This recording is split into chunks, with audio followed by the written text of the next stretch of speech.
Welcome everybody to Salt&Light Family Night. My name is Carol. I'm very happy to host tonight's Family Night with you. And so let me toggle over to my slide and let's get the session started formally. Okay, are you able to see my slide?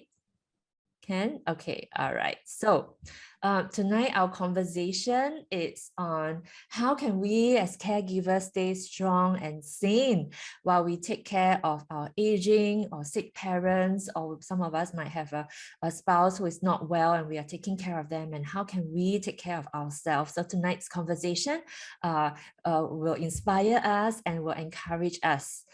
We have three panelists with diverse experience, starting with Mr. Tim Lee from the left of the slide.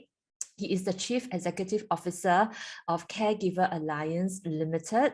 Maybe many of you would have attended a course at Caregiver Alliance and find a supportive community there. If you have not heard of Caregiver Alliance, tonight is a great opportunity for you to find out more on how Caregiver Alliance can support caregivers like you. We also have Dr. Chia Yen-Yen with us. She is a financial consultant as well as an estate and succession practitioner, and she's looking after her husband, and they also have two daughters together. And Pastor Elvin is a retired pastor and he's looking after his wife at the moment for many years. And so tonight we're going to hear from this wonderful panel on their journey and how they take care of themselves as well as take care of their loved ones.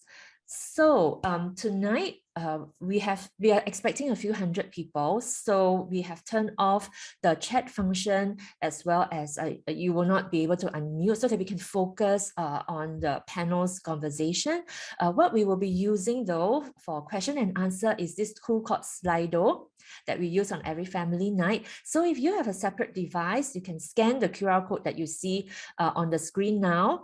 It will bring you to Slido and you'll be able to see a poll. Go to the poll tab and you would be able to see participate in a short poll for the panel to get to know you a little better. If you only have one device, not to worry, go to your browser and then key in slido.com. You'll still be able to hear me, right? Go to slido.com, and when you are there, key in the event code Family Night, and you would be able to get to the poll. So I'm going to bring us to the website so that you can see it moving on the screen and we can get to know who else is in the room with us tonight, okay?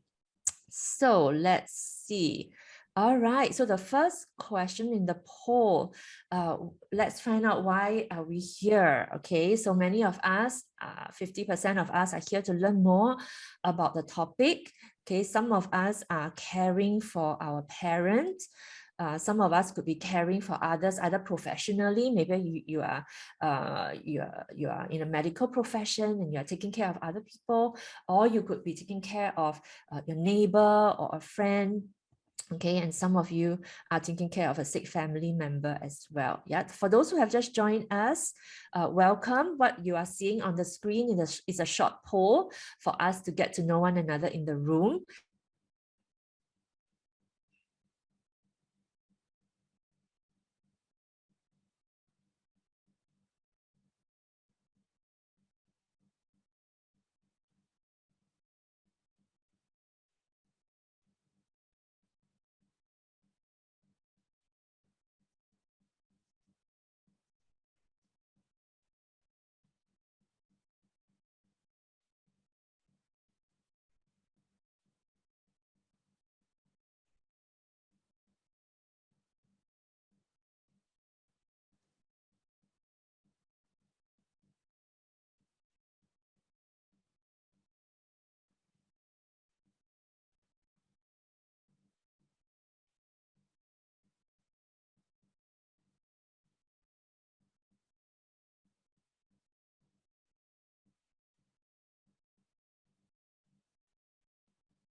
Hi, everyone.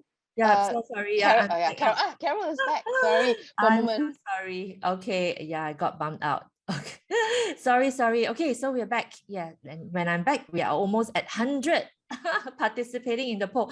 I was just saying that for those of us who have participated in the poll, you can go to the Q&A tab, and if you have any question, you can already start to put your questions into the chat, and you can also vote on one another's question, okay? And so later on, as the conversation goes, I would pick up the top voted question, and we will try to answer as many of the questions as possible, okay? So thank you so much for almost 100 of us participating. So most of us are here to learn about the topic or caring for a parent. Okay, so let's move on to the next question. Okay, so it's for us to get to know roughly how old you are, because it's different when we are a student caring for elderly compared to perhaps a more mature adult. So we are just helping the panelists to understand the profile of us in the room. There are almost, let's see how many of us in the room now. Yeah, over 200 of us. Okay, so many of us 46 to 60, okay, caring for some of aging parents as per the previous question. There are 71 participating now. Thank you so much. Okay, if you have, there are some questions already coming in, and so if you, yeah, and people are starting to vote already. So once you are done with this question, there is a few more questions to go for us to get to know one another in the room, in this virtual room. And if you are done with this, you can go to the Q&A tab, take a look at the question, or start to ask your question, or if you leave any comments. Okay, thank you so much. Yeah, there are also some of us who are younger as well. Okay, thank you. Almost 100 have participated. Any more?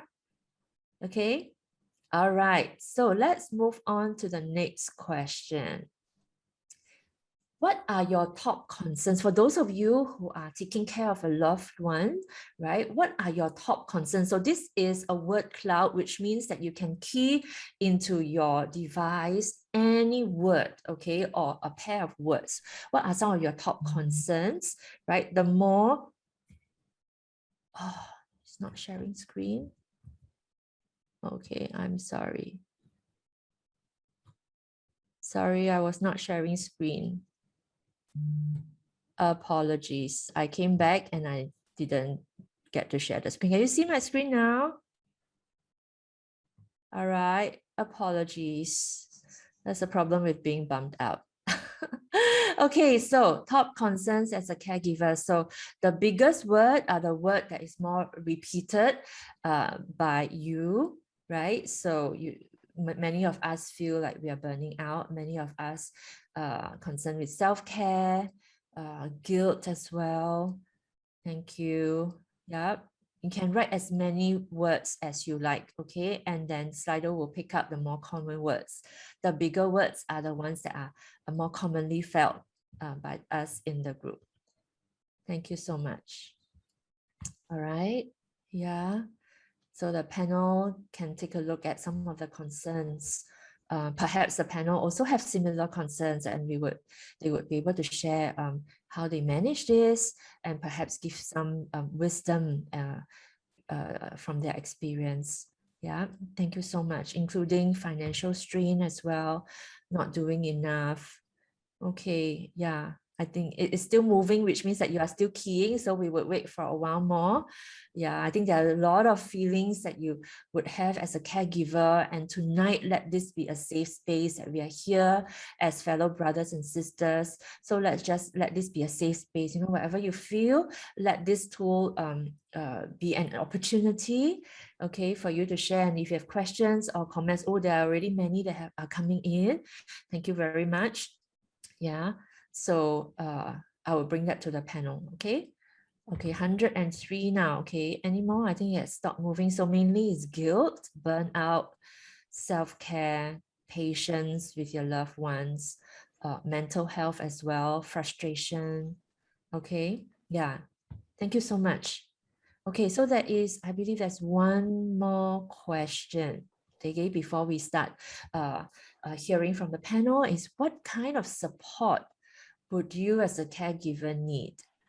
What kind of support? Again, you can put in as many words as you like, okay? And the system will pick up the more common words to make it larger. Yeah, many of us need time out as a caregiver because we are pouring ourselves so much into our loved ones. Community support. Great. And tonight, as you hear Tim, you would hear how Caregivers Alliance provide community support as well. Yeah. Okay. Understanding as well. Yes. Thank you very much. Listening here also. Yeah. Prayer, safe community. And tonight, let this be a safe community. Okay, for you to share. You will find that tonight's group, will be empathetic to how you're feeling. So feel free to ask any question into Slido. Okay, all right. Thank you very much. 100 have participated. Okay, there are 250 of us now in the room. Thank you very much. Need rest. Yeah, many of us need rest. Moral support as well. Thank you. Okay, so with that, thank you so much for participating. So as mentioned, you can already start to put your questions and comments in the Q&A tab. Okay, just go to the Q&A tab in Slido, and then I would bring the question to the panel. So let me get back to my slide, and then let's get the conversation going. Okay, so maybe before we start, I would like to first invite Pastor Elvin. Okay, Pastor Elvin has been caring for his wife who has Alzheimer's for 13 years. And recently I saw from Facebook, Pastor Elvin, you went on a staycation with your wife.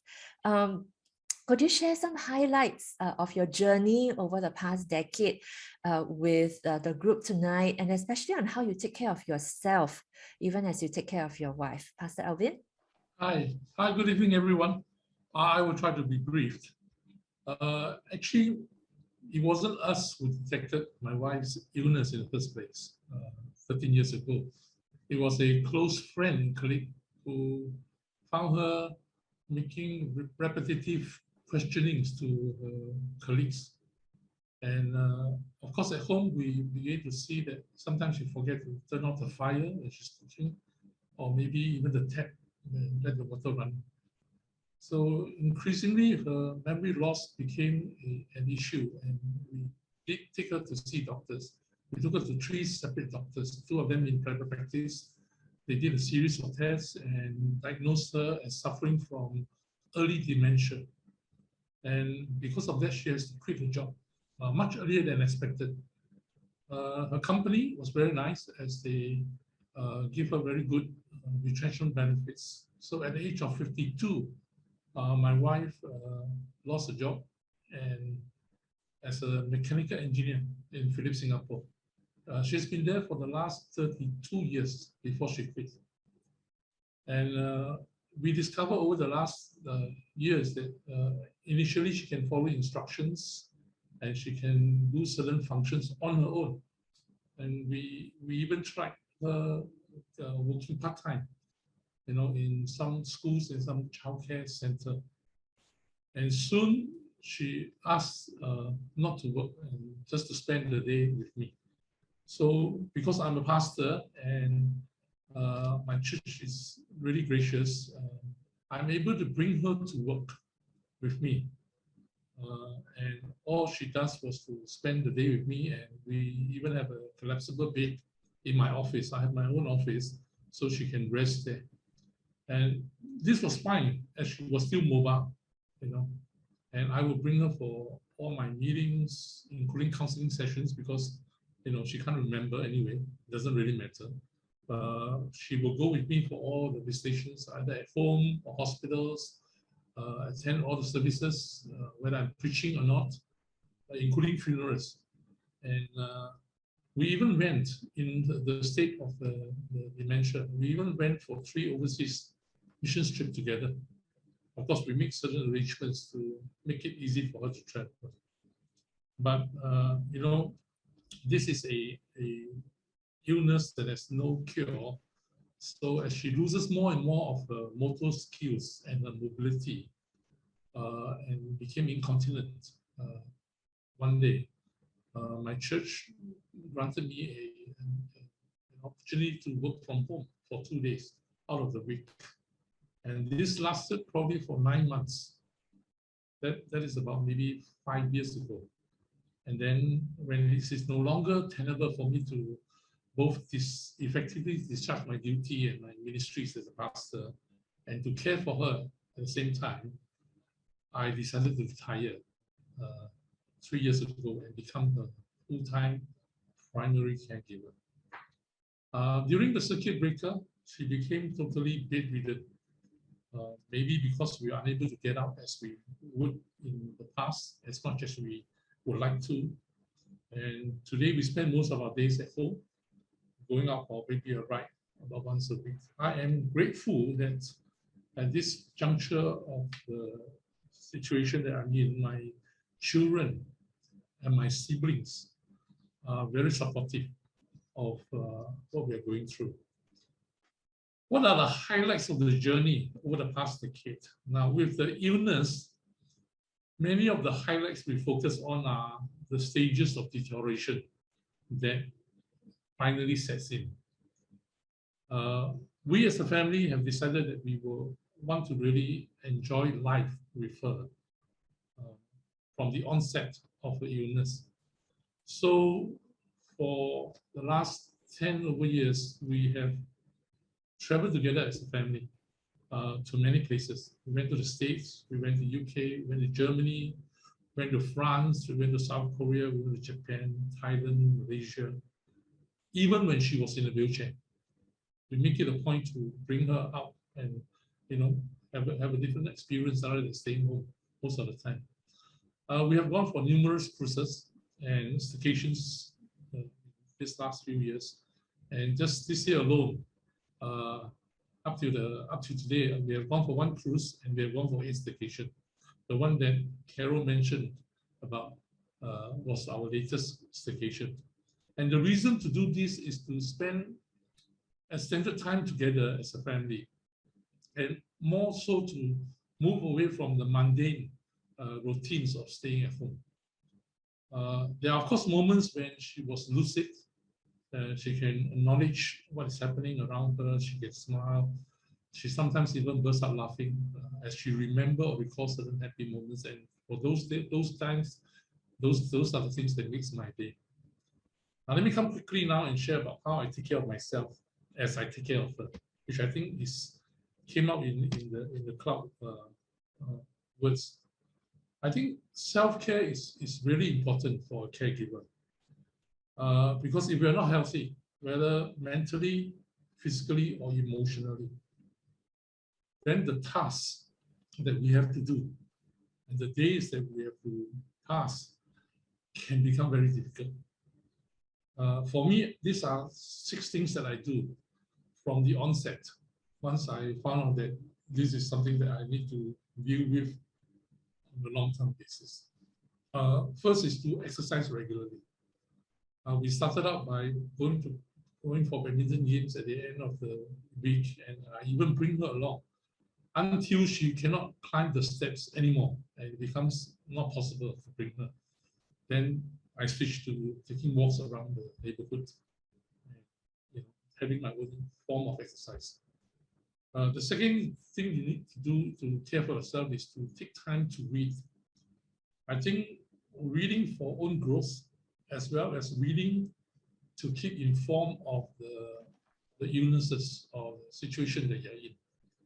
I believe that adequate information and learning from others, proper responses will allay most of the fears and the uncertainties that we face with our loved ones concerning whatever that they're going through in their life at this moment. The third one also came out in the cloud words, that is to get adequate rest. If you are a caregiver, you need to rest. So what I did is that I followed my wife's schedule. When she sleeps, I sleep alongside with her. Because when she's awake, I have to be attentive to whatever she's going through. So you may have to even change your schedule, and sleep later and wake up earlier or whatever, so that you can have the rest that you need. The fourth thing I did was to keep a journal of blessings and a journal for reflection. I feel that this is something which is fundamental for your own sanity. There are some emotional and maybe spiritual struggles that you will go through in the course of becoming a caregiver. And some of these things you can talk to God, but some of these things you cannot talk to people. So the one avenue of expressing yourself and talking about the frustrations is to write it down somewhere, and reflect on it. And that helps. That is a great help for me over all these years. The fifth thing I do is to occupy myself with something that provides meaning for me. I've been in the full-time ministry for over 35 years in 2 different churches. And the bulk of my ministry is actually pastoring, preaching, and teaching. So even though I retired, I make it a point to be preaching in churches at least once in 2 weeks. And of course, thank God I was asked to or invited to do so. So because this is meaningful for me, other than just looking after my wife, you have to find some meaning for yourself in what you do. So just in this year alone, I preached in 11 different churches over about maybe 30 times, up to the end of this year. And then the last thing I feel it is important as you care for yourself is to please ask for help when you need to. At the beginning of the illness or the condition, because it is new and fresh, a lot of people will come in to help you. But you realize that at the end of the day, when the thing wears out and when the thing is prolonged, and you know that it's not just a short journey, it's going to be a long journey. You will probably find that you might not have as many people with you or near you, or even willing to do what they wanted to do in the beginning. And I think the sense of us caregivers feeling that we are alone in this journey, or we are alone fighting this battle, is a very real one. You will probably feel a certain sense of abandonment and being neglected or being sidelined because you cannot actually live your own normal life. You are living your life to look after somebody else. So I would ask my children and my siblings to stand in for maybe 1 to 2 hours if I really feel that I need to take a break. It means going out for a walk, or you could be going downstairs for a cup of coffee, just to get away from the situation that I'm in, and maybe I'm feeling frustrated with it. And this is what I think is important. Don't be afraid, finally, to ask for help when you need to get away. So this is all I have to share with you at this moment. Thank you so much, Pastor Elvin. 6 very practical tips to help to keep ourselves sane. Thank you so much, Pastor Elvin. If I could pass the time now to Yen-Yen. You were a nurse who spent close to 30 years caring for patients, and you were the main caregiver for your late mom for 16 years until she passed away 5 years ago. And now you are caring for your husband while managing work and home since he suffered a second stroke last year. You also have 2 adopted daughters, aged 6 and 8, and you have a revelation that caregiving is an act of worship. Would you like to share with us some key highlights of your journey, especially on the revelation that you had over the years? Yes, thank you, Carol, and thank you everyone for making the time to this family night. I received James 1:27 roughly in middle of last year, about 1 year after my husband's first stroke, and it brought a lot of comfort to me and made a lot of sense to me why I was in this situation. So James 1:27 in the easy to read version says, The worship that God wants is this: caring for orphans or widows who need help and keeping yourself free from the world's evil influence. This is the kind of worship that God accepts as pure and good. I like the book of James, and I've read it many, many times, but um, I don't know why somehow I didn't remember James 1:27 until such time in middle of last year. It just became so real to me that God was speaking to me. There is a saying to this effect: copying or imitating another is the highest or greatest form of compliment. So my belief is that imitating God, to be like Jesus, to walk like him, talk like him, live like him, is the greatest honor to him. Is this not worship? The Bible is replete with God's desire for us to be like him, to look and act like him. Example, in 1 Peter 1:15 to 16, it says, "But as he who called you is holy, so be holy in all your conduct, because it is written, 'Be holy, for I am holy.'" In John 15, Jesus also said in verse 8, "By this my Father is glorified, that you bear much fruit, and so people prove to be my disciples." Verse 10 says, "If you keep my commandments, you will abide in my love, just as I have kept my Father's commandments and abide in his love." Jesus goes on to say, "Greater love has no one than this, that someone lay down his life for his friends." Verse 13, "For all that I have heard from my Father, I have made known to you." Verse 15, "And these things I command you, so that you will love one another." Verse 17. To bear much fruit is mentioned many times in John 15. I used to think that bearing fruit is like a tree with abundance of fruit, i.e., fruitfulness, such as having a great harvest or having many disciples or friends. But after being a caregiver for many years, I see the word bear more than the fruit. I understand what bearing the burden of carrying the load is. Caring for another is a very heavy responsibility and can be burdensome. Bearing is also about bearing God's image. Caring for another is a daily sacrifice. Only by loving in God's way can one sustain to continue the long drawn caregiving journey. Any human will just grow weary over time. The idea of sacrifice as worship comes from God himself. God made an appeal to us in Romans 12:1. Romans 12:1 in the Easy English Bible resonates most with me. It says, "My Christian friends, God has been very kind to us. Because of that, I really want you to serve God with your whole life. Offer your bodies to him like a sacrifice that continues to live. Serve him with everything that you have, and that will please him. That is the true way to worship God." I am a recipient of God's mercy. In caregiving, I am his conduit of God's mercies to others who need to experience his love in a tangible way. God is love. His second commandment is love our neighbors. As Christ bore the weight of the world's, the whole earth's brokenness due to sin, I am bearing the weight of my caregiving in my little world on this earth while I live and have that responsibility to my father, my husband, and my two daughters. I don't know how long I'll live, but I do hope to live a long years to see my children grow up and have their own children. And then I think I can say that I've done my best on this earth. So by bearing the weight of caregiving in my little world on this earth, I hope that I can live as in 1 Peter 1:22 to 23.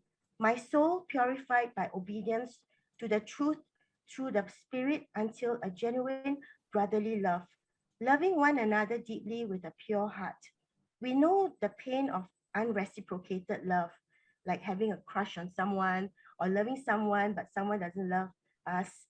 But a caregiver and a care recipient relationship is often one-sided, one always giving another more than the other can ever reciprocate. We can never outgive God. He gave his only begotten Son. That's why I continue to live my life as a caregiver hoping that in obedience, God receives my worship as pleasing sacrifice unto him. I resigned from my previous job in 2020, and I took 1 year, almost 1 year off, and God somehow always seemed to affirm me of all the decisions that I've made. So it is a very big step for me to resign from a secure work, but I just felt I needed to give time to my family and also give time to myself. And every decision I made throughout the course, I can tell you that God has given many affirmation. I just want to share one affirmation about adopting my first daughter. It was in 2012 that she was adopted. And my mom at the time had already advanced dementia. She has not talked for many years. I brought home my oldest daughter. She was only 1 month old. And I said, Mom, this is my daughter. No, sorry. I said, I just presented my older daughter to her. And lo and behold, she asked this question, who is this? And I started to tear, just filled with so much emotions, because my mother finally talked. And this was the way God affirmed me that my adoption of my first daughter was in his plan, and used my mom, who didn't talk for many years, to say, who is this? And I shared with her, this is my daughter. I adopted her. And like what Pastor Elvin said, journaling is one of the most therapeutic exercise that I feel I would recommend every caregiver to do. If you don't like to write, you can talk to yourself and record your voice. Because I wrote a book called So You Would Come. It is a gratefulness journey of all the blessings God has given to me to prepare me for my caregiving journey. And it will testify that nothing happens by coincidence, nothing happens by chance. I find myself, although as a caregiver, quite tiring and challenging, but every time I think that I'm serving God and I'm worshiping God, I just feel energized. So these are the key verses that I find God is giving me to encourage me to press on as a caregiver. So I really thank you for Salt and Light for inviting me to share. Thank you. Thank you so much, Yen-Yen, for sharing and such a great reminder of his word, and also that we are conduits of his mercy. Thank you for the reminder. Thank you so much, Yen-Yen. And now if I could pass the time over to Tim, who is the Chief Executive Officer of Caregivers Alliance. Tim and his team has been supporting caregivers for many years. And so Tim, what are some of the things that caregivers should take note of, and how can Caregiver Alliance support them? Yeah, thanks very much for this invite. I was surprised that I'm surprised that there are so many of us here in the room. It's quite amazing. Christians coming together, and I'm sure there are many other topics that you look at, but tonight it is about caregiving, right? Specifically for someone with dementia. But actually for Caregivers Alliance, our work is more broad, because we care for caregivers of persons with mental health issue. Actually, dementia is one of the mental health illnesses that's categorized under mental health. So for many years, the organization that I head up, I'm not the founder. I only joined about 3.5 years ago. But the work among caregivers, supporting caregivers, training caregivers has been going on for almost 9 years. We are into our 10th anniversary. Our first program was a program for caregivers of persons with mental health issue. I'm saying this also because I realized in the questions, there are 1 or 2 of you who mentioned about mental illnesses. I think there's somebody who is a young person. You yourself are struggling with mental health, and you're also caring for someone with mental health. The truth is that since we started, there were many caregivers of persons with dementia attending the classes that is really where the participants are largely caregivers of persons with mental health issue. And over the years, as we listen to them, we realize that indeed there is a difference for somebody caring for someone with dementia. As Pastor Elvin mentioned just now, up to this point in time, there is no cure, there is no recovery. So therein lies the difference. For mental health, no matter how challenging, how scary it is, there is still at least a chance of recovery. But for dementia, I wouldn't say it's completely no, because like I said, we don't know what will happen in the years ahead. But at this moment, there's no cure. So one of the topics that we teach in our main program for person with mental health issues, caregivers, is something called recovery. So many of our caregivers who are caring for someone with dementia say to us, this is so painful when we talk about recovery, because they don't have that. So because of that reason, about 3 years ago, when I first joined, we decided to create something just for caregivers of person with dementia. And that's what we have done. So in the last 3 years, we have started a program. Turned out to be the most popular program that we have, for this year alone, we have about 20 classes, all online. And more than 300 has attended. I don't know, in the midst of you here, almost 268 of you, how many of you might have attended our program? But I'm so heartened by what Pastor Elvin shared just now about what step he took to take care of himself. Indeed, it's very much matching with what we are sharing, not just what we are sharing, but what we are hearing from our caregivers about their own experience. Actually, our program is quite special in the sense that it's taught by caregivers to caregivers. And so what we try to do is not to make it too academic, right? It's really about sharing knowledge, skills that are practical and useful. And that comes into the question of, what I was asked by Carol, right? What needs, I think the question asked was, what needs do caregivers have that maybe they are not even aware of? Again, I want to refer to Pastor Elvin. He kind of steal all the things from me. but exactly, he said many things that are truly a reflection of generally the needs of caregivers. I'm still talking about caregivers of person with dementia, but maybe if there's a chance during the Q&A, we can talk a little bit more about mental health issues, which is a little bit different. But still, there's a lot of commonality. I think the needs include the feeling that you are very much alone, right? You need not feel that you are alone, right?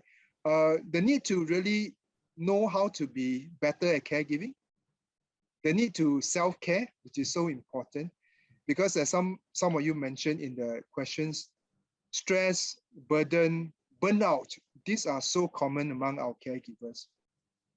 And they share a lot about those experiences. So I'm so glad Pastor Elvin had suggested some things that he himself does and which might be useful. But indeed, I can't in this one sitting be able to share everything that we do. I would definitely encourage you to come and sign up for our program. The program is offered free of charge because we work very hard at the back end to get donations and also raise funds from the government and so on. But as I said it, or maybe I step back a bit and again talk about the needs of caregiver. So there's a need to take care of yourself, which many caregivers don't realize. To you is a responsibility. You just charge ahead and do it. And in the process, you really, really hurt yourself. So you must know how to self-care because you need to be sustainable. But I also pick up from Pastor Elvin something that is really true. You must have a purpose other than caregiving. Because many of our caregivers, they're just so focused, right, that they don't have a life. They don't have friends anymore. They fail to realize that actually all those are important. They don't have a purpose because their whole focus is loving their loved one, caring for their loved one. And actually this is not healthy. This is not good for them. So I will urge you to find a purpose. Here in the so-called safe community here, I would like to venture.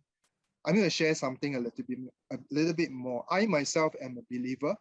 The reason why I joined CARE was because I asked the Lord this question: what should I do with the remaining years I have? And God opened the door. But it's so meaningful, the work that we do, because I'd like to offer this to you as a suggestion. Yen-Yen said that it is an act of worship, but actually we would like to encourage as many Christians as possible to come and join our community of caregivers, because it's an act of ministry, it's a service. We count among many of our caregiver volunteers, Christians. I can count at least 4 of them who are missionaries, right? Returned missionaries. They are now caring for their loved ones. And they're also volunteering with us. Now, can you imagine if you are part of this committee and at some point, if things are more stable for you, you are able to give back. That becomes an opportunity for ministry as well. And it is very, very matching to, because you will share from your lived experiences, how in your own journey of caring for somebody, now you can offer tips, you can encourage. In fact, many of the questions that's been asked in the Q&A, right? Our caregivers can answer them because they share from their experiences. So really, so many things to share with you, but maybe I'd like to end off with just one thought. And yeah, and this thought is very simple, and it was shared by one of our caregiver. He said this, he said, to the caregiver, it is a responsibility, right? I mean, it's something that you have to do. No, maybe sometime there's probably nobody else who will do it, so it's a responsibility. And it has become very painful, you know, and hard going, long drawn, and you're suffering. But you know something, that person shared this, he said, have you ever realized that for the person that you're caring for, it is love? No, don't think too little about this, no. You may not be able to communicate much, they may not be able to remember you even, but when you act in love towards them, they know it's love. And that is a big difference. To you, it's a responsibility. To them, they can pick it up, it's love. And I think that's what will make the difference. So one of the things we teach is about empathy, right? And I've encountered many caregivers, 30 over years caring for somebody. This is more to do with mental health issues. 30 years, over the 30 years, they have become hard. They just get so frustrated. There's no more love. But when they come to our program, they said to us, you know, it makes them realize when they understand what's going on in the brain and so on, that, you know, the person didn't choose to be like that, right? Whether mentally unwell or dementia, they didn't choose it. So what we have to do is really to empathize with them, right?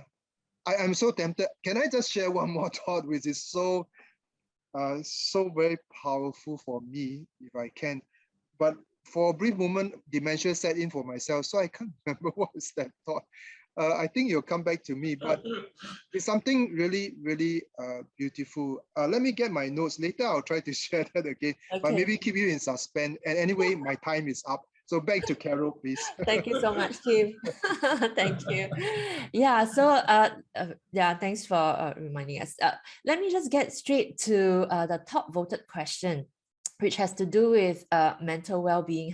What are some tips to care for our own mental well-being while caring for family members? And I know that Pastor Elvin has shared 6 points, right, just now. And one of the things that is also common with what Yen-Yen shared was journaling, right? And if I could ask Pastor Elvin a little bit more, you mentioned that keeping a journal is useful because some of the spiritual struggles you cannot share with, you want to share with God and not really everybody else. Could you share with us a little bit more? What were some of the spiritual struggles that you had, and how do you overcome those struggles? Is it possible to share? Some of the words came out in the club. You know, like when you feel guilty, just spiritually, or you know, and then mentally or physically you feel burned out. And I think there are 2 other things I want to say. First is be reasonable in your expectations. What I meant by this is that, first, let me quote a Chinese proverb that says that 长病无孝子. What it meant is that in long illnesses, you can't find filial sons, because it's a long journey. It's a long journey, and you know, initially you will have people who come forward and offer things, both physically and even sometimes emotional support. You know that people will come and visit because they're concerned, and there will be conversations. But you will notice that as if the illness is a long illness, if this caregiving journey is a long journey, then as time passes, these things will taper off. And so we have to be reasonable in our expectations. You know, don't be overly expecting or assuming that your family, even your friends, will continue to be there. You know, and it is true that, you know, at the end of the day, you might feel like this. You might feel that this is just your problem and no one else. So the second thing that I want to elaborate is that we must be emotionally intelligent in our dealings. What I meant by that is that, you know, if you encounter either the physical or the emotional toll on this journey, please don't deny it.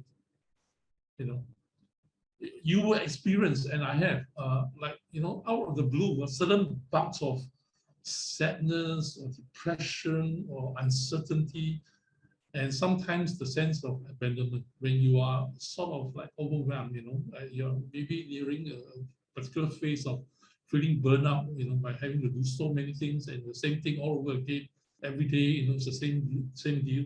And this can be real struggles. And I think we need to acknowledge it, we need to accept it, and we need to find ways to deal with it in order to maintain a certain sense of sanity for ourselves. And of course, for me, one of the ways is to really write. I type my reflections on my computer, and I write down the thoughts, the frustration, and sometimes the prayers I have, you know, to God on my journal. Because, you know, I say some of these things is very personal, and it might not be very good to share it with even your own family members, because they might not be ready to accept that you're going through this phase. That would be my response. Thank you, Pastor Elvin. Yen-Yen, anything to add? You mentioned journaling helped you earlier. Is there anything else? Yeah, cry, just cry and cry and cry. Seriously, I cried a lot, but usually either in the middle of the night or even in church. I think I cried a lot, and I want to tell everyone that I think God gave us tears for a reason. So just cry when you feel like crying. It really, really helps. That's my first advice. Don't keep it inside your heart and bottle it up. I think the worst thing you can do is suppress it. So just get it out. Yeah, after crying, ventilate. Okay. The second thing I would say is getting counseling. I would not be ashamed to tell you that I sought counseling. There is the professionals are really good. They know what they're doing. And also going to someone who doesn't know you helps also. You can pour out everything to that person, and you know that the person is professional, and nothing will come out from her mouth or his mouth. It's all professionally done.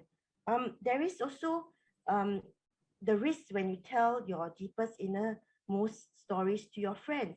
Sometimes it's just human. They just leak out, or like just blurb up, or like out of like kindness, or they might indiscretion, they might say something, then they might misinterpret things, and like it's not nice. So second thing is say seek counseling. I mean, it really helps.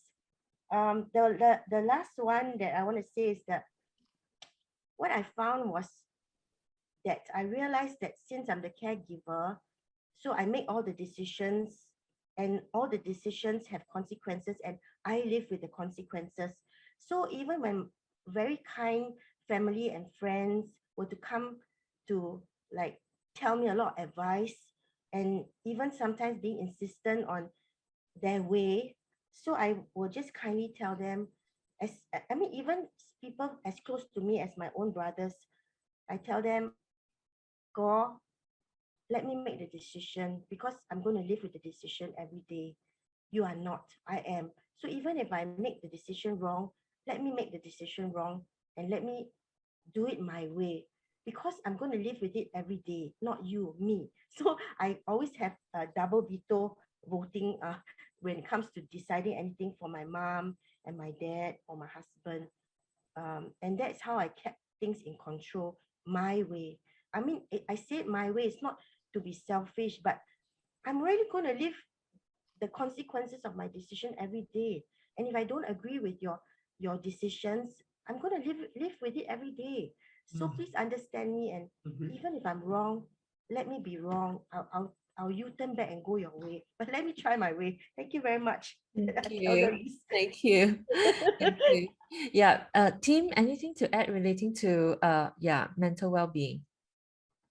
Yeah. I now remember what I want to say. It's about memories. Yeah. So for people with dementia, they have actually, many of them will experience loss of memory, correct? But you know what? You're the one holding those memories for them, actually. You can help them remember. Yep. But something more powerful than that is you can create new memories, Yep. Agree. right? So what that means is that, look for things that you can do with your loved one. Go out, do things, help them reenact the memory, help them create new memories, wonderful memories. That's the very least you can do. In fact, many of our caregivers said that, I've stopped trying, to tell them what to do, but we have started doing things together, putting behind the past and just seeking out new things to do together, not too frustrated with what she has forgotten, but just pressing on ahead with new thoughts, new memories, and so on. And with that, I think for your own mental well-being, please don't do it alone. Just now the word came out, you are not alone. So, and in fact, the questions that I saw in the Q&A again is asking about, what if I have siblings? They just give the money and they expect you to do everything. What do you do? And so on. You have to have a plan and pray about it to involve your siblings, right? Because most of them will conveniently pass it to you. And this you that I talk about is normally a single lady. You don't have a family. You end up caring for your parent because koko, Cheche, who have their own family, they just are preoccupied with that. But you need to involve them. Because one of the things we teach is that you must build your network of support, right? Like Pastor Elvin said, from time to time, you need to take a break. You need to have respite. He has his children. What if you don't have? You have to build your support. Now, the most ideal is the family members. In fact, for us, when we have someone who said, I'm interested to attend your program, you know what we tell them? We ask them, do you have other family members? Why don't you invite them to come and attend the course together? You know why? Then you don't argue, this is the way to do it. Like what Yen-Yen said, right? You don't worry about double votes or whatever. If they all come together, have the same understanding, apply the same approaches, I think it will help a lot and they understand you better. And this came out very vividly when someone came with a sister. The sister is a primary caregiver, a quiet lady into her 60s. This other person is a younger lady into her 50s. And what she said that by coming to a course, I begin to realize all the troubles, all the stresses my elder sister is going through caring for my mom, because we conveniently park all the caregiving to her. So it's only when she attends, then she realized that, no, I'm not going to do this anymore. I'm going to bring in the other brothers, together as a family. We want to, so it's not just for your loved one who suffer from dementia, right? The other family need to come in to care for the caregiver, especially the primary caregiver, especially if that person is very much alone. So for your mental well-being, please don't do it alone. Please enlist the help of others. And please also think about new ways of creating new memories, because I think you have to let go of the past and just move ahead. Yeah. And memories ahead can be very beautiful. There are wonderful things you can do together and form new memories with your loved one. Okay. So that's what I have to share. Thanks, Carol. Thank you, team. If I could follow up to another question in Slido, team, what are the resources for help in caregiving, especially now there's a lack of foreign domestic helper or caregiver? What are some of the resources available? So most of our caregivers actually don't rely on a foreign domestic help. like I said, they count on their family members and so on. Now, beyond the immediate family, I will hope for some, and again, maybe this might be very relevant to some of the question that was being asked. One person asked, mental health is a stigma. Even the church has a stigma against mental health. What do you do, right? Now, I just use this question to say that when we look at help for the caregiver, beyond the foreign domestic helper, you can also start to think about how could you enlist the support of church members, perhaps. I mean, they should be the next closest in terms of support and help, right? So look to your church. If your church is not doing this, please ask them to come talk to us, right? We have run our training for churches before. Church of Our Savior is a wonderful support for their members, and they have gone beyond that. They are now saying, can we run your courses for people in the community who are not church members? We'll invite them to come. So it's part of their outreach, it's part of their ministry. So there are quite a few churches. Adam Road Presbyterian Church has started to talk to us. One or two Methodist Church, St. Andrew. So there are churches who say, let's do this together and let's run this. And in the process, let's build a support network for our own church members for a start, right? So that can be something you can do. We also do this for corporates as well. So beyond the church, there are very good corporate organizations that say, we are concerned about mental health. Can we invite CAL to do this training? Ask them to help us create this support network within the company, help us to raise mental wellness champions so that they can look after their colleagues as well, or at least be alert to what their colleagues are going through. So yes, beyond the practical aspect of caring for someone at home, where you need a foreign domestic helper, I think you need to look on what other help there can be. For dementia, it's slightly better. You can put them off. You can bring your loved one to a care center for temporary respite, right, and so on. You can go to FSC to ask for help for financial support. So there are indeed many practical ways you can consider. So please, if you need help, you can contact CAL as well. If you're not ready to sign up for our program, that's fine. We can address specifically those challenges you have. We may not have all the answer, so the best we can do is to refer to other community partners who can be of help, right? So in the area of foreign domestic helper, financial needs, this is one area that we can't really help, but we will refer you. But I think it's also helpful to sit in a class and see how other caregivers deal with this same challenge, right? I'm afraid I only attended the graduation classes. I don't get to sit through the 8 weeks or the 12 weeks. But I'm sure many of my colleagues have gathered a lot of stories about similar questions that as you have. So please, by all means, reach out to us. If I can, I'll refer you to my colleagues who are more experienced in terms of their connection with caregivers and the actual challenges that caregivers face. Yeah. Thank you. Thanks, Tim. There's a question on how do you deal with the eventuality of your loved one dying someday when you are caring for that person every day. Yen-Yen, would you like to speak into that first?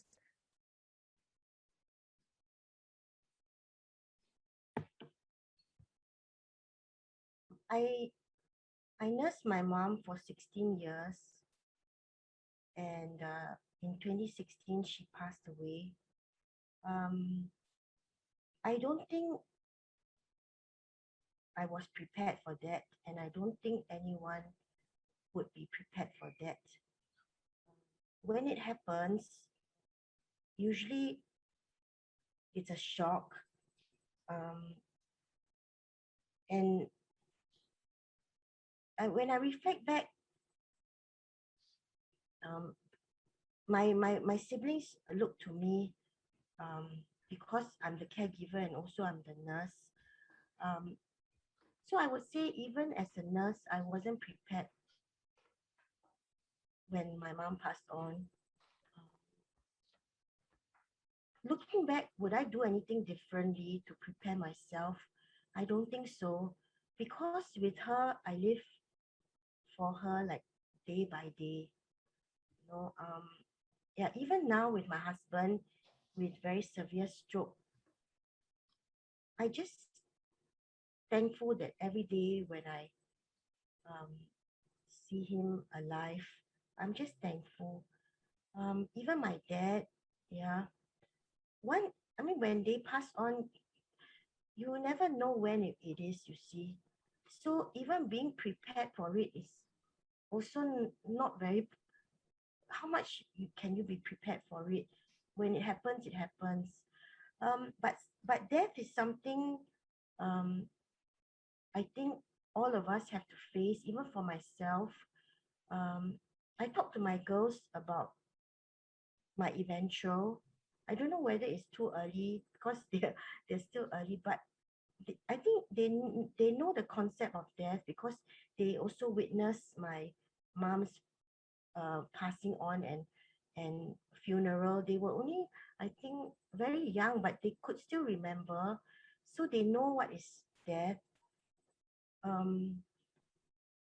So I suppose philosophically, I would say I treasure every day.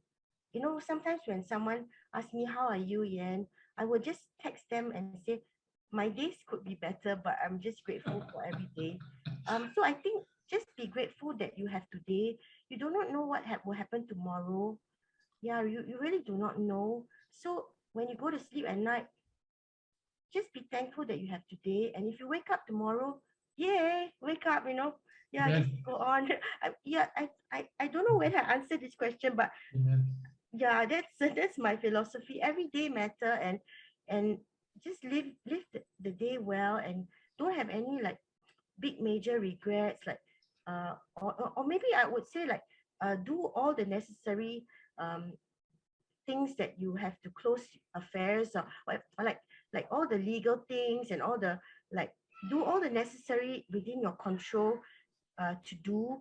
Then when you go, you know you've done your best, and yeah, and you don't leave behind the grieving ones like worse off, you know. So you just try your best. Yeah. And also I think yeah, talk about death lah. I mean, don't like when my girls ask me about death, I don't skirt it off, you know. I face it like squarely and say, yeah, mama will die one day. Yeah, but I do not know when. But then when it happens, don't worry, God will.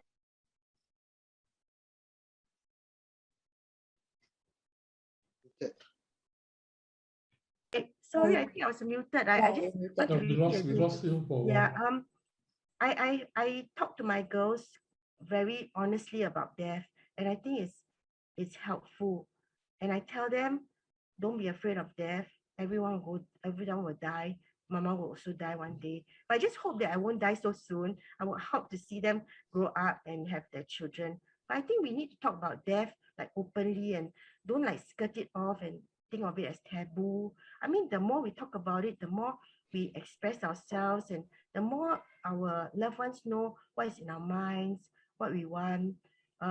Yeah, I think we should have more conversations lah, that one day when we go, what will happen, and how it should happen. But yeah, just talk about it. I think, yeah. Thank you, Yen-Yen. Thanks for sharing. Treasure every day. Yeah, Pastor Elvin, anything to add regarding the death of the loved one that you are caring? I agree with Yen-Yen. In very much for most of us who are caregivers. When we look back, we count the years, 16 years, 13 years, 30 years, whatever. But actually, for many of us, we live day by day. Like she said, if I wake up tomorrow and we're all healthy and we have another day to pass by. So I am for planning for things to look forward to. That's why for my family, for myself and my wife, I plan a lot of staycations, a lot of trips. Of course, with COVID, we can't travel, but in the past, we try to have something to look forward to, okay? But I want to share the other thing about not just talking about death. I mean, maybe it's just me, because I'm a pastor. So, and what I'm sharing now, I don't think my children knows about this too. It's in one of my reflection journals. Because death is eventual. Whether you are sick or not sick, death is eventual. And biblically, spiritually, emotionally, nobody knows when death will come. Nobody knows. And I can tell you, no matter how prepared you are not prepared when it happens. just about 2-3 weeks ago, my wife started choking on the saliva in the middle of the night. And then after that, about 7 a.m. plus, she had a seizure. This is the third seizure in 13 days, 13 years.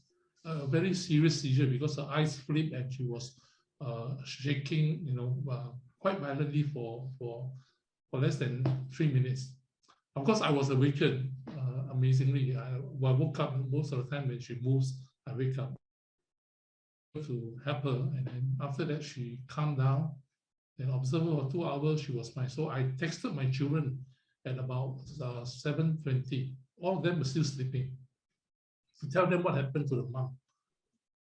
And of course, there was a heightened sense of both urgency and concern, and they're worried. I said, yeah, because we don't know when this person will leave. We never know. I mean, the prognosis for my wife's situation when we first see the 3 doctors was about 8 to 10 years. They told me, as a dementia patient, generally about 8 to 10 years, the patient will survive, and they will die because of other things, other complications, choke on their food or whatever, or fall down and things like that.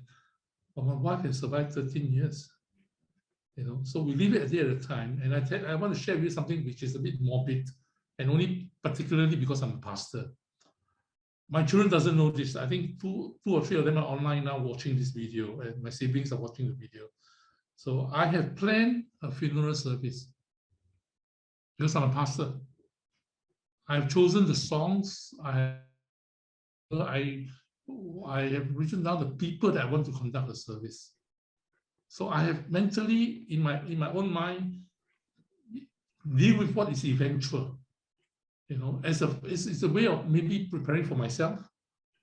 I have written her eulogy, my eulogy of her, and it's somewhere in my computer in one of the files of reflection.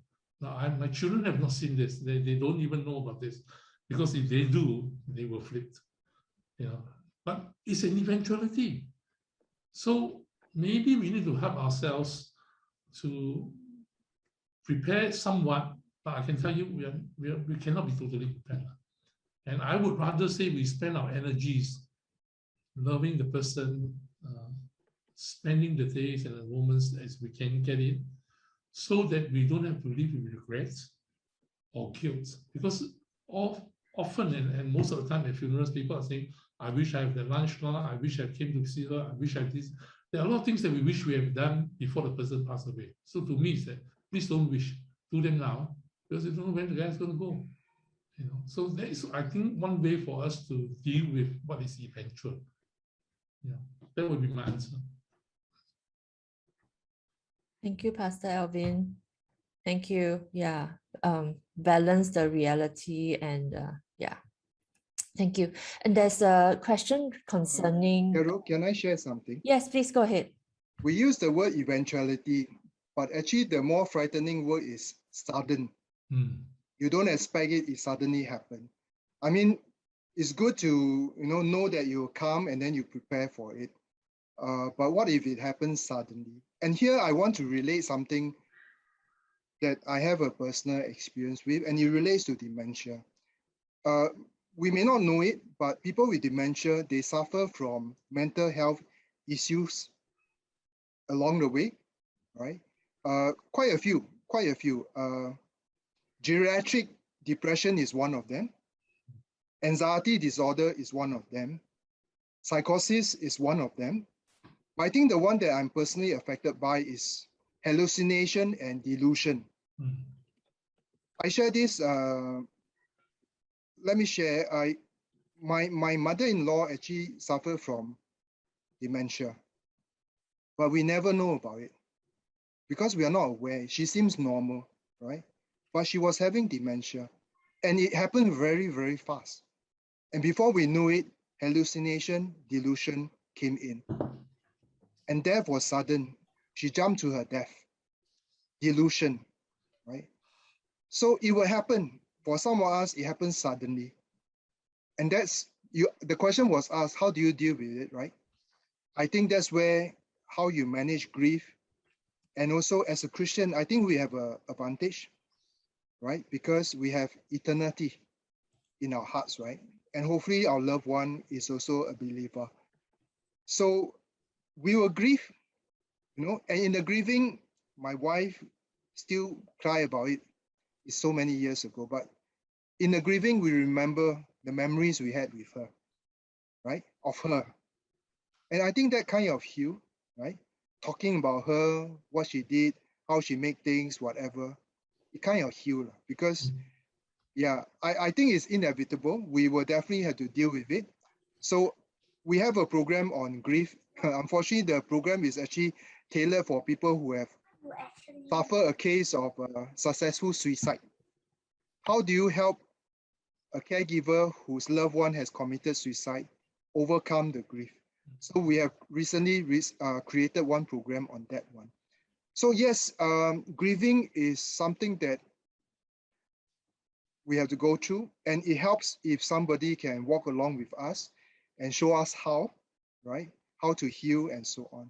So yes, I think for us as Christians, if we're not talk about death, I think we have missed something really, really big here, because I think having eternity on our heart, that's really helped us a lot, right?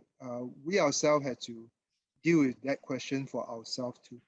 So I think, yes, if you're not talking about death, please think about it. Yeah, but in the context of eternity, I think that gives us a lot of support to accept that and to move on from there.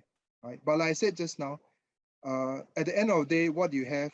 In fact, actually, death happens much earlier for a person with dementia. Do you realize that many people with dementia, actually, while they are physically alive, they are actually no more there? Correct? They are no more the same person, right? So in fact, they have actually died while they are physically there. Can we deal with that? So that's something to bear in mind as well. You're losing that person.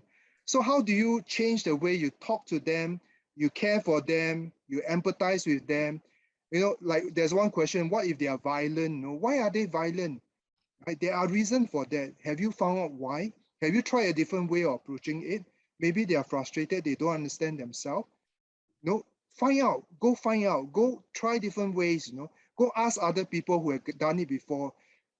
So make it easy for yourself to deal with all this, because the person that you have in front of you is slowly becoming a totally different person.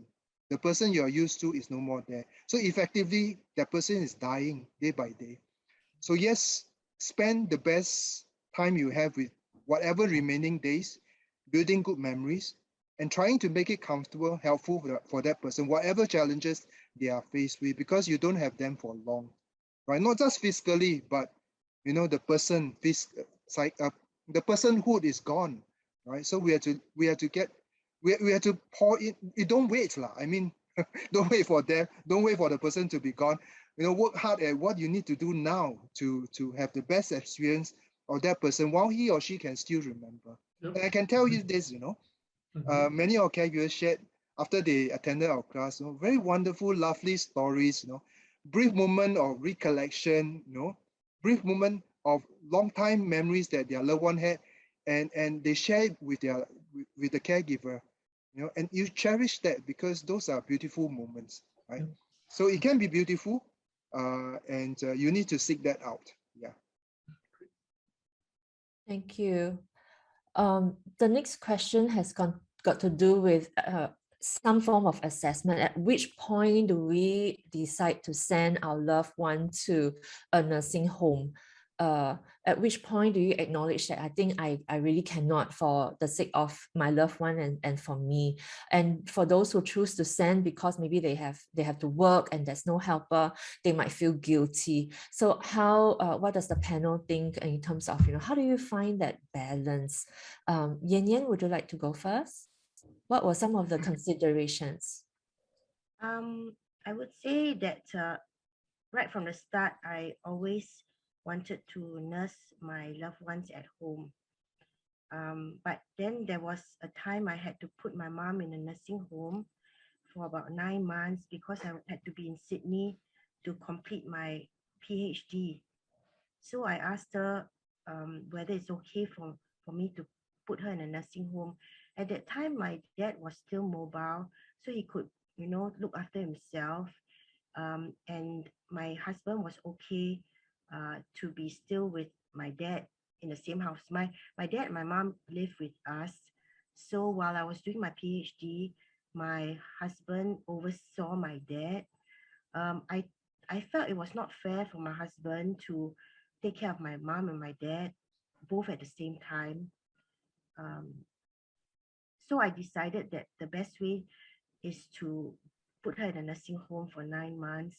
So I promised her that I'll bring her back, and so she agreed.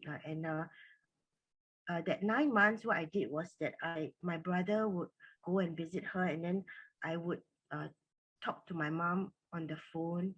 And at that time we used Skype. Nowadays, never hear anything about Skype, but it's all Zoom now. So it's for safety. I thought that since my mom was frail, being in a nursing home would be best. She'll get the attention she needed, and my husband won't be like so stressed taking care of her. And I don't think it's fair for my husband to also have that very heavy responsibility. I didn't even think of asking my brothers to take my mom on, like bring her to their home, because their home is not like custom made like my home for two elderly people, and it's for just 9 months. And I don't think I should like burden my two brothers like to have to renovate their house and all that for just that 9 months. So for practical reasons, I put my mom in a nursing home. Yeah, and as for whether I felt guilty or not, yeah, I did feel guilty, but because my mom agreed to it, and at the time she was lucid, so I didn't feel so guilty. But of course, when I came back, I told her I finished my PhD. Then she was very happy, and so I would say I thank my mom for making that sacrifice for me. But I would also realize that when she was there for 9 months, she used to get rashes. I do not know why, but when she came home, there's no more rashes. I'm not saying that the nursing home has no standards, but somehow the body has a way of like telling you like something's not right, So like my brother will say, mom's rashes is getting worse, Then I'll say, yeah, I'll come back very fast. Don't worry, I'll come back. I'll finish my writing and I'll come back, bring her home. And when she came home, right, the rashes just gone, Yeah, it's just gone. So it's really interesting. Yeah. Thank you. Thanks, Yen-Yen, for sharing. Pastor Elvin, anything to add? I feel that we need to seek professional medical assessment. And the reason to do so is because in the whole journey of caregiving, we must be client-centered or patient-centered. That means we are trying to do what is best for this person, because we all have limitations. I mean, I also played in my mind the scenario where at the end of the day, my wife is totally bedridden and I can't even get her out of bed at all, which is not the case now, because I'm still able to move her from sofa to car to bed and to wheelchair, and she, in quote unquote, she's still mobile because I can push her around everywhere I want to go. But there will come a day where the person has to be professionally cared for in order to have a better quality of life and to minimize whatever suffering or discomfort and that I think they are going through. Then I think we need to get medical assessment to decide the timing and the sort of help they need to have. One of the thing that I feel people always feel guilty about is that if you send somebody to a home, maybe not even a nursing home, just to an old folks home or something like that, you feel bad about this because you are supposed to look after them. I mean, if I had my way, my wife would have to die at home, not in the hospital, because I want to be around when this happens, if I can be around, even though death can happen suddenly. But I feel that we must be patient-centered, client-centered in caregiving. We are doing the best of what we can for them, not for us. So for those who have to send their loved ones to a nursing facility, I'm saying to you, please don't stop visiting, because that's often the case. Please don't stop caring. Please, I mean, it's just that the person is in a different place, but the level of concern, care, and love that we need to have for this person, we need to continue to do that. I have seen so many videos, not in Singapore, of overseas old couples that, the husband goes to the nursing home to look after the wife, and the wife needs nursing care, so he can't look after her because it needs to be nursing care. But he is there every day. From the time they allow him to go in to the time they ask him to leave, he is there every day. And I think that balances out the need that we have, or the sense that we feel for this person. So I would say, please get the best medical assessment and do what is best for the patient or for the client. Thank you, Pastor Elvin. The next questions concerns managing the situation with siblings. Do you assign responsibilities amongst the siblings, or how do you manage disagreements amongst the siblings when it comes to caregiving? Yen-Yen, would you like to share first? Yeah, I do have many talks with my brothers, especially when it comes to my dad and mom, because I think that it's only right to discuss with them, to give them the respect that I am seeking their opinion. But they will tell you that I'm quite stubborn, and I'm quite, I do have already something in my mind that I want to do. And so after many, many years, they realize this, they just say, oh, do whatever you have to do. So I think that they got used to the fact that I'm the main caregiver, and I live with the decisions that we make, and they sort of like slowly back off, because they start to realize that I do make good decisions, and even if I don't, I rectify it as soon as possible. So when siblings don't agree, I do know where they're coming from. They have a different perspective, and I so feel that they want to help. They do want to help. So I also sometimes do tell them what is helpful and what's not helpful. I'm also quite blunt with them, like what you say just now, I don't think it's helpful, with all due respect. But I hear you, and but then again, I insist that it will be my way because I'm the caregiver.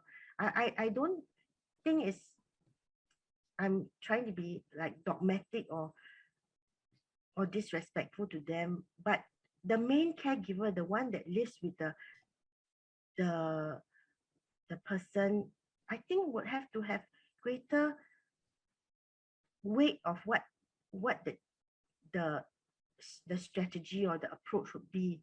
Yeah.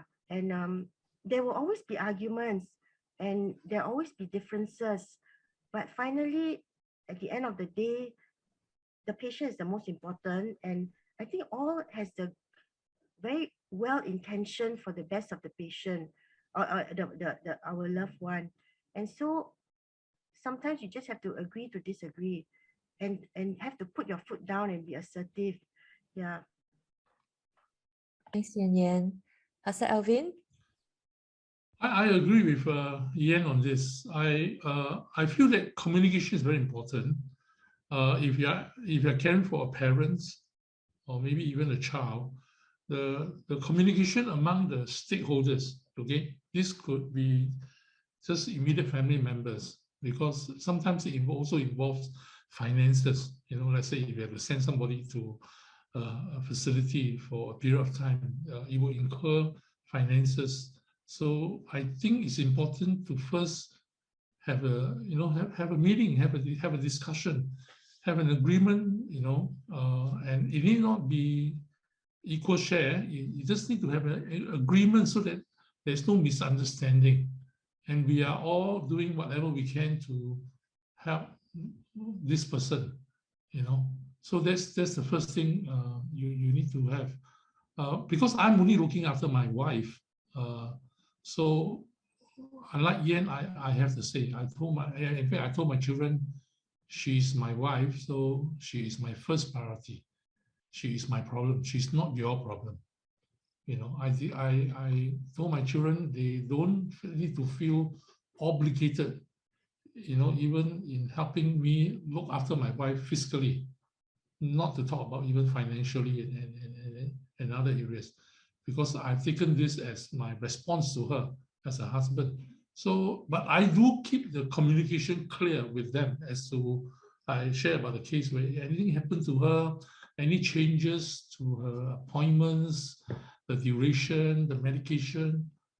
I make sure that my children knows about this so that they will not be caught off guard as to, hey, why suddenly we're not sure that she's doing this and that. I mean, like, you know, when she become incontinent, I will inform them.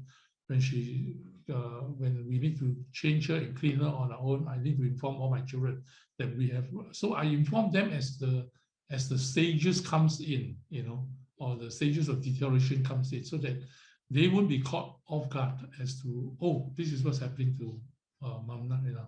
So I think keeping the communication open is important, and then somebody has to really take responsibility for the person and probably make the difficult decision at the end of the day. Yeah. Thank you, Pastor Elvin. I'm very mindful of time, and I know some of us need to go at 10 o'clock. And so before we end the session proper at around 10 o'clock, I will be inviting the panelists to give a final encouragement. And after that, I'll invite Pastor Elvin to pray. I would also have some announcements on what's coming up after the session. And those who want to stay, because there's really a lot more questions, we'll try to answer as many as possible. The panelists have kindly agreed to stay on for a while more. And so those who need to go at 10, please feel free to go back to your family and your caregiving. And those who can stay, we can stay until about 10:30. So if I could just ask the panelists to just give like a short 1-minute final encouragement to the participants tonight. Tim, would you like to go first? I know that something, your video is not working, but we should be able to hear you still. So would you please share your final encouragement to the participants, Tim? Yeah, sure. Just very quickly, a reminder, make new memories. And also, I think the difference here, the difference here for this gathering is that we are all believers. Just now when Pastor Elvin and Yen-Yen shared about what if other siblings are not coming in to help, we have heard of stories of other family units where, you know, it's very difficult. They are really not coming in to help, right? So what do? I think as believers, one of the things that you have is our Heavenly Father. So pray about it, but don't just stop there. If it's not your sibling, who else can you ask for help, right? Church members, close friends, and so on. Or pray for a change in the attitude of your sibling. So I can only say that, you know, we have to make use of what is really only available to believers, which is you can ask our Heavenly Father for his work of miracle to turn your siblings around. So that is my last word to you. It need not be hopeless, right? We have other families members, we have church members who can support us, we have other caregivers who understand us, but most important of all, we have our Heavenly Father who is with us all the way. So that is my closing remarks. Thank you. Thank you, Tim. Yen-Yen?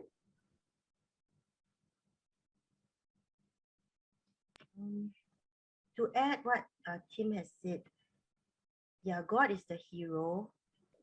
God is the hero. We are the humans. We all being humans have a limitation to ourselves. So every time you feel that you let your family members down or even let yourself down, just tell yourself tomorrow is a brand new day. If God willing, give me another day. And when you rise up in the morning and wake up, thank you, God, for a new day, and put the past behind and just press on. And most important, pick yourself up. If you find it difficult to pick yourself up, call someone, call a friend to help you so that give them a chance to help you help you.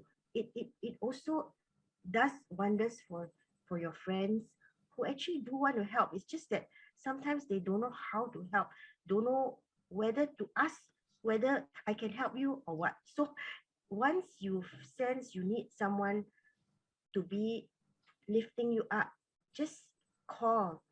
There'll be people who want to play that role, and then just press on and pick up yourself every day. Thank you. Thanks, Yen-Yen. Pastor Elvin, would you like to share an encouragement and then close us in prayer? I feel that information is very important. If you can, try by all means, in all ways, to get to know what is happening. What is the sickness, what is the diagnosis, what is the prognosis, what are the things that you are going to come to encounter in the stages beyond now and in the next few years. I for one, will search the web.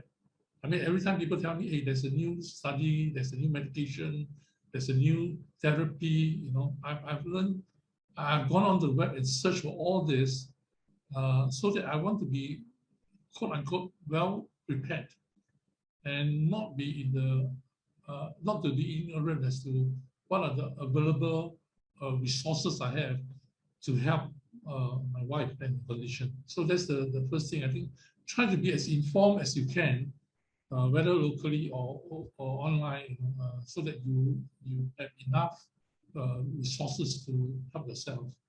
And then be interdependent in your posture. We can't do everything. We cannot be there all the time. So you need others to help you. So even if they are unwilling to help, you might have to ask when you need to. So don't be afraid. Don't feel bad about this, because if they have a share in this person's life, then they should extend some form of help, caring and the life of this person. So I feel that just do that, and it will help you, because as long as you're informed, you will allay a lot of your fears. What's going to happen in the future? Shall we pray together? God, we thank you that you are Heavenly Father. We thank you that you do watches over us in the circumstances, the situations, and the conditions that we find ourselves in. Lord Jesus, we thank you that you are the ever-present help in the times of our need. Remind us, Lord, that at the end of everything else, maybe all we need to do is just to pray and ask for your help in our circumstances, in our situations, and our conditions. Lord, we thank you for the lessons we have learned about ourselves, about our loved ones, about others, and about you on this journey of caregiving. And we continue to pray for your wisdom, for your strength, for your grace, and for your many blessings as we journey forward and ahead. We want to pray, oh God, that in some way, miraculously, even though medically many of these circumstances and situations are terminal or are even fatal, but we know, Lord, that you're a God of miracles. And so we still put our trust and our faith in you, that if you so choose to miraculously intervene, then we pray, oh God, that you will do that for us. Lord, we thank you for tonight, for all the things that we've shared, for what you have been to us and what you're doing in and through us. And we praise you. We pray this in Jesus' name. Amen. Amen. Thank you, Pastor Elvin. Thank you, everyone. I'm mindful of time, so thank you so much. But before you leave, can I invite you? I have already turned on the Zoom chat. If you want to say thank you to the panelists, please do in the Zoom chat. Or if I could invite you to share what is your one learning point from hearing from the panelists. What is one thing that God has spoken to you tonight? Would you share that in the Zoom chat as well? well to consolidate your learning and also to encourage one another. While I toggle over to my slide and share with you what's coming up next after this. And those who need to go after this, you are free to go back to your family. Those who want to stay back, we would cover as many of the questions we can until 10:30 or so. Okay. And for those who have any questions or comments or need more resources, feel free to write to Family Night at saltandlight.sg. Or if you have any other ideas for topics that we can cover on future Salt and Light session, please also let us know. We meet on the last Tuesday of every month. Our past sessions are all on Salt and Light YouTube, so feel free to catch them on YouTube. For today's session, it will be available next Friday, so you can look for it on Friday if you find that tonight's sharing is useful and you think your siblings or your friends might find it useful to hear it as well. The next time that we are meeting in October, we would be talking about device use. Okay, the school holidays are coming, and we might be spending more and more time, especially now with COVID-19 situation. And so if you like to join us, registration is already open. Just scan the QR code and join us on the last Tuesday of October at the same time. Okay. And Salt and Light is part of Thirst Collective, and they are the ones who are bringing you tonight's Family Night. If you have benefited from tonight's session, do contribute to the ministry by contributing a love gift and participate in the ministry. You just have to go to your banking app, scan the QR code, and be part of the great ministry of Thirst Collective that is doing great work online. Okay, so thank you so much for joining us, and thank you for placing in your learning point and your appreciation and encouragement to one another. I'm going to leave this slide on in case for those who need more time to contribute financially, and I'll start to ask the next question from Slido, and it has got to do with guilt. And this question is about, not noticing the signs of the loved ones earlier. Perhaps, if I have caught some things earlier, I would have brought the person to treatment earlier, and maybe the condition might not have deteriorated. How do we deal with that sense of guilt that comes from time to time? Yen-Yen, would you like to speak to that first? Is that okay? Or is it convenient?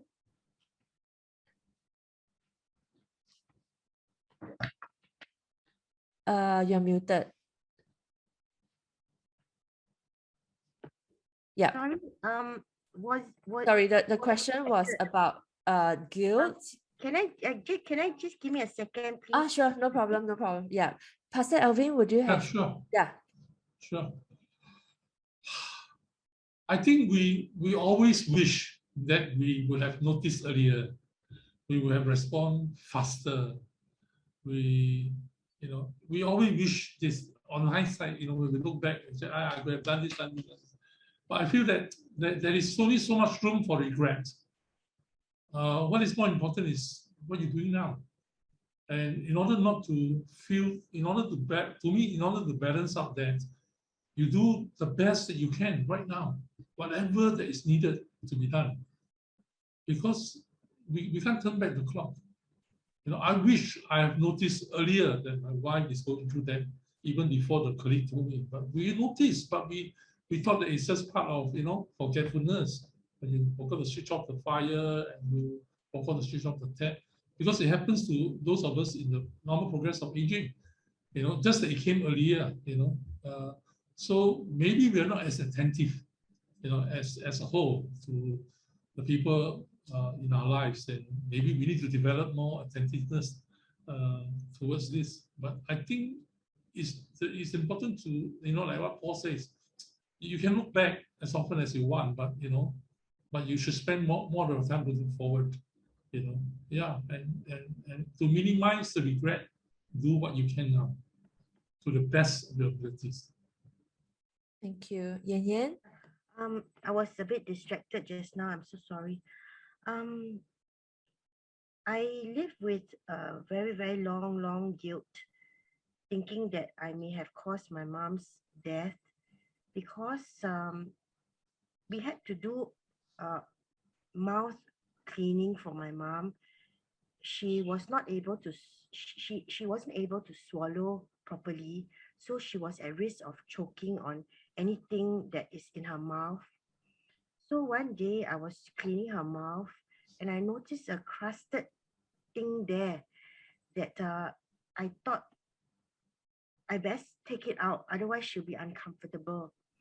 So using the suctioning and all the sponges and everything, I tried to remove it, but I thought I had a grip of it, no, but then in the end, I lost it and my mom started to cough very violently. So most likely the small little crusted thing had gone into her airway.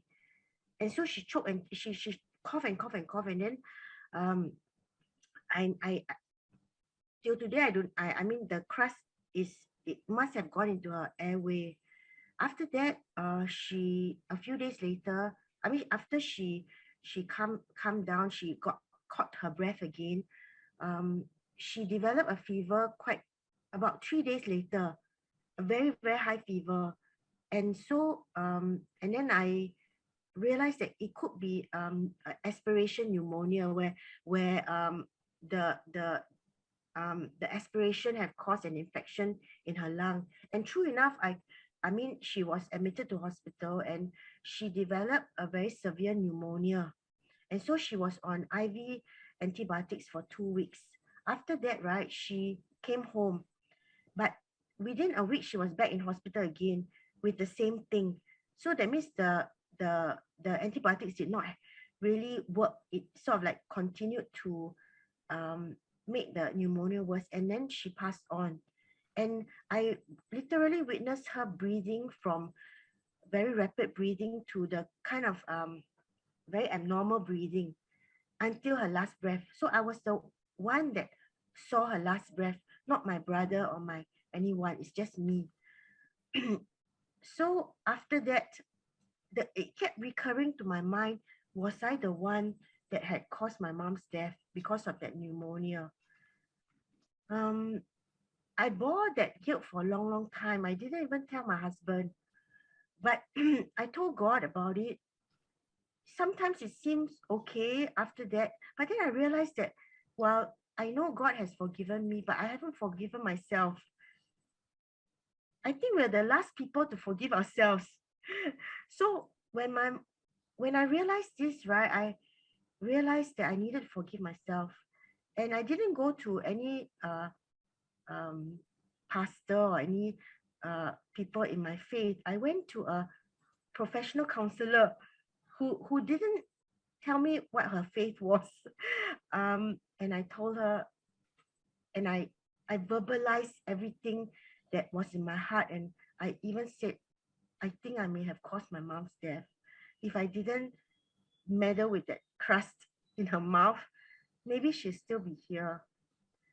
But she's gone and I can't turn the clock behind.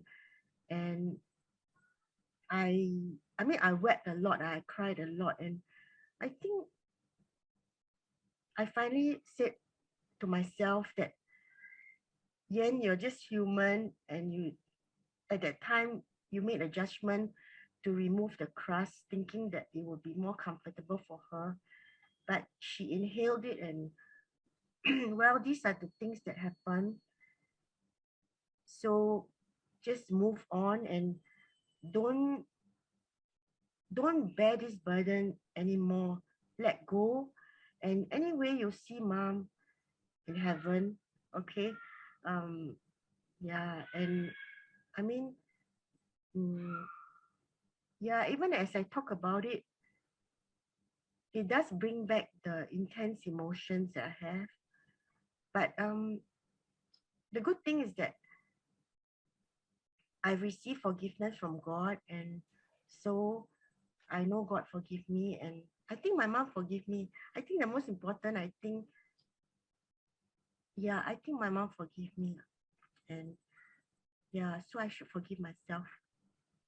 Thank you, Yen-Yen, for sharing this very personal experience.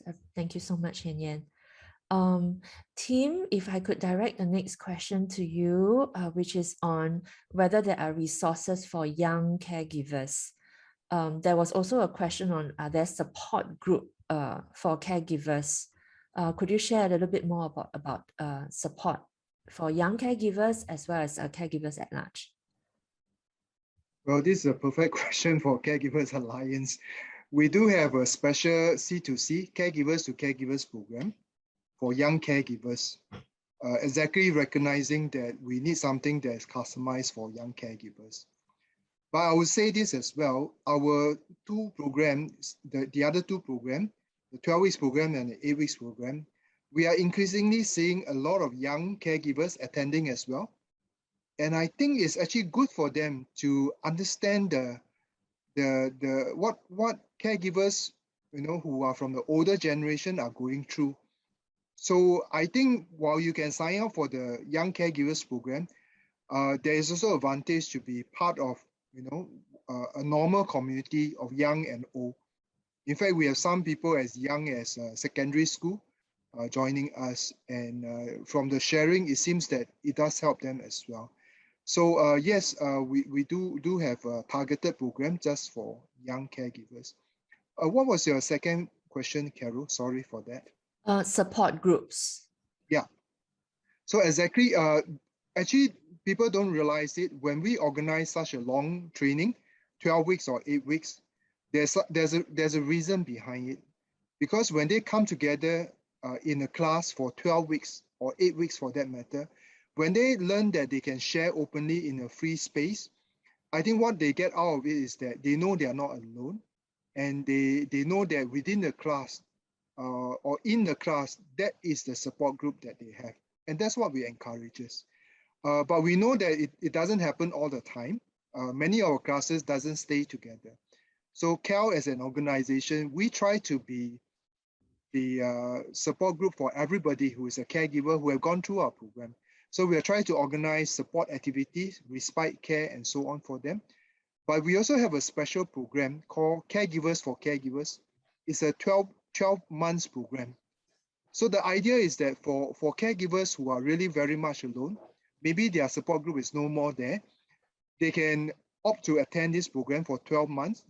The idea is that we want to bring them together on a 12-month journey. They meet once a month. But hopefully at the end of 12 months, again, they have the chance to bond with other people, and they want to stay together as a group. Now, this is actually inspired by small group ministry, actually. So the idea is really to have them find the company of people who are just like them and who can support and help them along in the journey ahead. Yeah, so definitely, yes, there are such support group available within CAL itself. Thanks, Tim. The next question has got to do with how we manage the stress that comes from finances in caring for loved ones. Yen-Yen, would you like to speak into that? How do you keep your morale up with limited financial resources?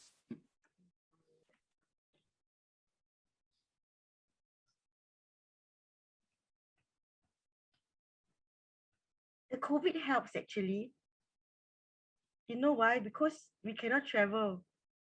And so less traveling, less money. And I remember that when my husband was well, we used to take the girls for holiday like 3 times a year. Yeah, that's how we sort of bonded as a family, because we're so busy every day. So we have to like really set aside that time to be together. I must say that after stopping work, I'm more conscious about how I spend. And I realized that when I was working and my husband was working a dual income, we often just never think twice when we wanted something because we could afford it. So I remember when in 2019, I had to take stock of what we both have and what we should give up. And the first thing I gave up was the car. In Singapore, cars are very expensive, and you know the COE, right? So that was the first thing I let go. And I can tell you, after letting go, I'm so happy taking the bus and all that. So I would say, I started to realize what is necessary and what is desired to I mean, what is like, how to say, like, you have to cut back lah, and even when cutting back sometimes is painful, but then in the long run, showing my girls the value of spending within our means or below our means, I mean, in the long run, I think will help them. If we continue to indulge them like the way we did before my husband's stroke, yeah, I think it'll be worse off lah. So yeah, just spend what you think is necessary. And I buy things in bulk, while it makes what it seems like having to come up with a big outlay at I mean, sometimes during sales, I buy a lot of diapers. I buy a lot and I put it in the storeroom. And after that, when I think about it, actually I save, Yeah, so yeah, you the spending habits got to change after what happened. Yeah. Thanks, Yen-Yen, for the very practical tips. Pastor Elvin? I think there are enough government schemes for different stages of people in need. So, and I think we need to resource this if we can. I was helped by a friend, a former colleague, who now works in a FSC, Family Service Center. And she alerted me to, hey, the fact that you can get a grant for doing full-time caregiving with your wife because you're not working. And then she told me about the schemes where I can get wheelchairs, hospital bed, sit-up chairs, and some of these are even ramps for wheelchair access into the house, into the toilet and things like that. So then you actually spend maybe much less than what you would, you don't need to pay 100%, you pay like 30% or maybe sometimes 40% for the equipment that you need to help you look after the person that is in need. So I think availing ourselves to know or get, if you are not involved in any FSC or don't have any people to go to, then find some resource and try to connect, and so that you can know what are some of the helps you can get from the government. Of course, I think for Christians, we would say, please pray, because this is a real thing. Like Yen, I also buy things in bulk for my wife, particularly during the start of COVID situation, because even the suppliers call me and say, hey, Mr. Ngo, we're not too sure whether the stock will come in for this particular thing and this particular thing. So I do buy in bulk, and there are different discounts for buying in bulk, and you just need to make space for it. No? Yeah. So, but money is something which is both sensitive and practical. And again, I feel that, within a family setting, we should not apologize for talking about how to share in the caring of the person that is still part of our family.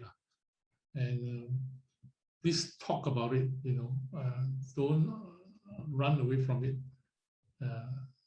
At least what other resources you have when you are really in need.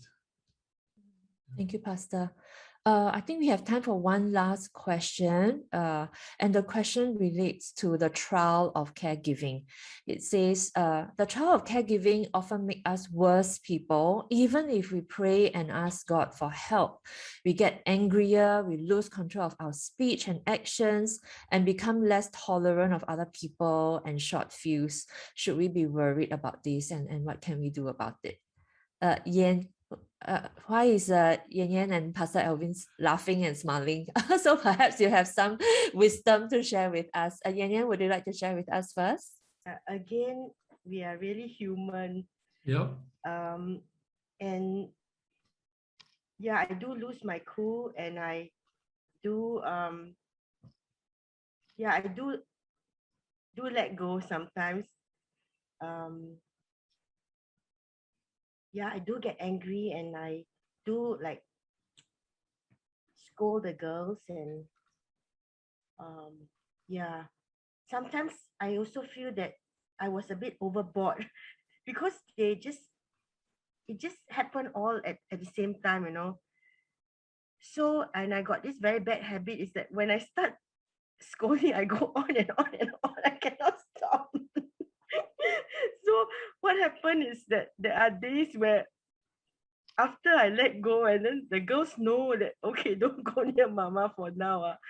They stay away from me. But I always make it a point every night, you know, before we go to bed, that I will tell them I'm so sorry for losing my cool. And then I will tell them exactly what made me so angry. And then we will pray together. And somehow they know that when I lost my cool, right? Like blow the fuse, like the day will end peacefully and amicably through this very habitual thing that every night I'll tell them, you know what happened just now when you did this, and then mama just let go. I'm so sorry, but next time can you don't do such a thing anymore. So we yeah, so I lose my cool, honestly. Yeah. We were laughing because it is so real. And I like what Yen said, we are human. And actually this is one of the first reasons why I chose not even to hire a domestic helper to help my wife. Because I mean, I have publicly over the pulpit in my preaching in my own church tell them that sometimes I lose it, you know, because we are human. And if I am supposed to, you know, have committed and declare love till she dies, can lose it, it just shows that, you know, there are frustrations in this journey.